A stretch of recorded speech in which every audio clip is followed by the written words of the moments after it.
নৌকা চালায় কারা? কথা বলেন। ধান কাটে কারা? নাঙ্গল চালায় কারা? কিন্তু যারা এই মার্কাগুলি নির্বাচন করে একটাও গরিব না। কথাটা বুঝাতে পারি? যারা নৌকা নির্বাচন করে নৌকা চালাতে পারে না, যারা ধানের শীষে নির্বাচন করে যারা ধান কাটতে পারে না, যারা নাঙ্গল নির্বাচন করে কেউ নাঙ্গল চালাতে পারে না, যারা কুঠা নিয়ে নির্বাচন করে কেউ নিজে কাঠ কাটতে পারে না, যারা গরুর চাকা নির্বাচন করে নিজেরা গরুর গাড়ি চালাতে পারে না, সব মার্কাগুলি গরিবদের। তার মানে ধোঁকাবাজি।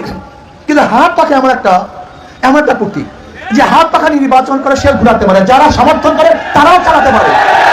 হাত পাখা চালাতে পারে পুরুষরা, হাত পাখা চালাতে পারে মহিলারা। হাত পাখা প্রয়োজন মুসলমানদের, হাত পাখা প্রয়োজন ভক্তিদের, খ্রিস্টানদের পথ ধরে। হাত পাখা চালাতে পারে বড়রা, হাত পাখা চালাতে পারে ছোটরা। শোনেন আরো মজার কথা, একটা হাত পাখা দেখি।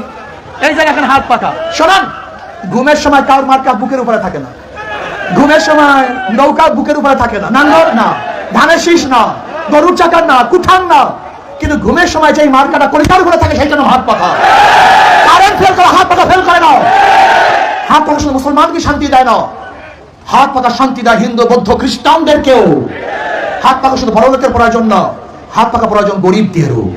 আমি বিশ্বাস করি হাত পাখা বিজয় হবে তো জনগণ বিজয় হবে, হাত পাখা বিজয় হবে, দেশ বিজয় হবে ইনশাআল্লাহ।